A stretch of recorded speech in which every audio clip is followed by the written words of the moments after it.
இப்போ கூட நான் கௌரி தூறது கிடையாது, எதிரி கேள போகக்கூடாது, நீ கூட ஐயா மெயின் வேஷமெல்லாம் நான் தான் ஆடுறேன்.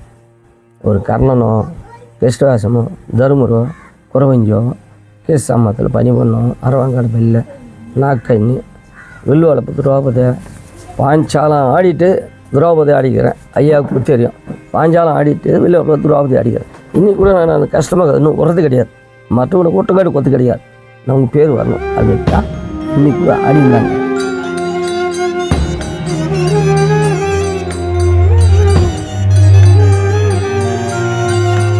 என்னுடைய பேர் ஞானம். எங்கள் ஊர் பேர் வந்து சானூர் மல்லாபுரம், பள்ளிப்பட்டு தாலுகா. நாடகத்துக்கு அப்படி போயின்னு இருக்க சொந்தத்தில் அப்புறம் அந்த கேசவபுத்து வேலு வாத்தியார் அவர் கூப்பிட்டாரு, அவர் கூட போயிருந்தேன். கைலாச வாத்தியார் கூட போயிருந்தேன். கைலாச வாத்தியார் கூட ஒரு 4-5 வருஷம் ஆனேன். அப்புறம் சோழியத்துக்கு ஐநேரி வாத்தியார் அவர்கிட்ட ஒரு 5-6 வருஷம் போனேன்.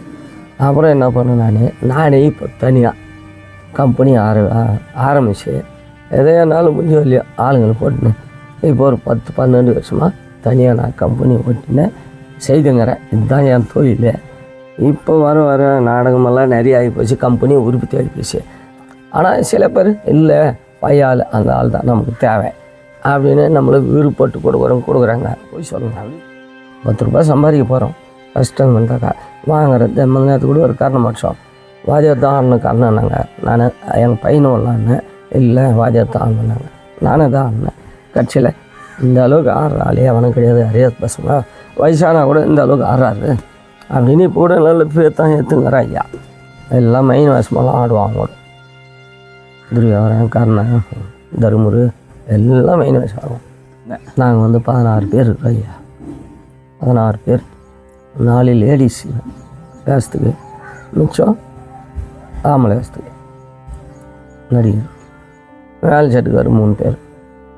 அத்தை வச்சு எங்கள் ஐயா நட்டிங்கிறோம். ஏதோ சும்மா கற்றுக்கணும், தொழிலுக்காகோசரம் போய்ங்கிறோம்.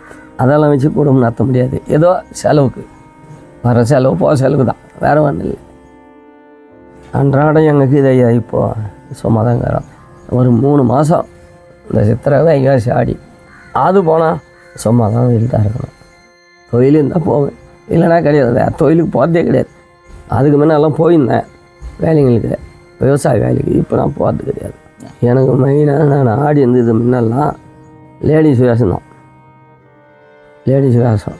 இப்போது அதை விட்டுட்டு இப்போ ஆம்பளை வேஷம் ஆகிறேன். இந்த ஆம்பளை வயசுலேயே எனக்கு நிறைய பேர் வந்து பேர் வாங்கி கொடுத்தது. குறவஞ்சில் குறத்தி, பேசுகிற பனி பண்ணு, அரவாங்கடை நாக்கனி, இதில் நான் எனக்கு நல்ல பேர் தான். இன்றைக்கி கூட ஏமா ஆடினாலும் ஒத்துக்க மாட்டாங்க. நாக்கனி நான் தான் ஆடினேன், கேசம்மரான்னா கூட பனி பண்ணி நான் தான் ஆடினேன். குறவஞ்சில் கூட இப்போ கூட குறைச்சி நான் தான் ஆடிங்கிறேன். நானும் வேஷம் வந்து மெயினாக அரதிப்பு வந்து தருமரு கர்ணன் கிருஷ்ண வேஷம். எங்களுக்கு வந்து இந்த பாரதத்தில் சேர்ந்தது 18 ராத்திரி கதை. இந்த 18 ராத்திரி கதையும் எது சொல்லலாம். அந்த மாதிரியெல்லாம் அடுத்த கம்பெனிக்காரங்களாம் நம்மளுக்கு வர சொல்கிறாங்க. அதெல்லாம் மீறி கூட நான் சாமர்த்தியமாக செய்துன்னு வந்தேன், எந்த குறையும் இல்லாத போய். எங்களுடைய ஆதி கலைக்குளம் அறக்கட்டளை மூலமாக நலிவடைந்த நாட்டுப்புற கலைஞரெல்லாம் ஒவ்வொருத்தராக அவங்க வீடு தேடி போய் அவங்களுடைய நிறை குறைகளை கேட்டு அவங்களுக்கு என்னென்ன உதவி செய்ய முடியும் அப்படின்னு ஒரு சின்ன முயற்சி மேற்கொண்டு ஒவ்வொரு இடமா போய் பார்க்குறோம். நேரில் போய் பார்க்குறப்ப தான் அவங்க எவ்வளோ கஷ்டப்படுறாங்க, அவங்களுக்குள்ளே எவ்வளோ துக்கங்களும் துயரங்களும் இருக்குதுன்னு நம்மளுக்கு தெரிய வருது. ஐயா வந்து மிகப்பெரிய ஒரு கலைஞர், கிட்டத்தட்ட 50 வருஷமாக அந்த தெருக்கூத்தில் வந்து ஈடுபட்டு வர்றார் இவர். அவர் வாழக்கூடிய சூழ்நிலை தான் இப்போ நீங்கள் பார்க்குறீங்க. ஒரு தெருக்கூத்து கலைஞனுடைய நிலை இது தான் இன்றைக்கி. தெருக்கூத்து கலைஞரெல்லாம் வெளியே போய் பார்த்தா அவருக்கு நல்ல ஒரு மதிப்பு மரியாதை இருக்கும். ஆனால் வீட்டில் வந்து பார்த்தா இந்த மாதிரி சூழல் தான். ஒரு வேளை சாப்பாடு கூட கஷ்டப்படக்கூடிய நிலைமையில ஏகப்பட்ட தெருக்கூத்து கலைஞர் இருக்கிறாங்க. இதையெல்லாம் கொண்டு வந்து உங்களுடைய பார்வையில் சேர்க்கணும்னு சொல்லிட்டு தான் நாங்கள் ஒரு வீடியோ பதிவாக இதை கொண்டு வந்து நாங்கள் சேனலில் போடுறோம். எங்களுடைய ஆதி கலைக்குளம் சார்பாக சின்ன ஒரு பரிசு, இதை நீங்கள் எடுத்துக்கணும் ஐயா.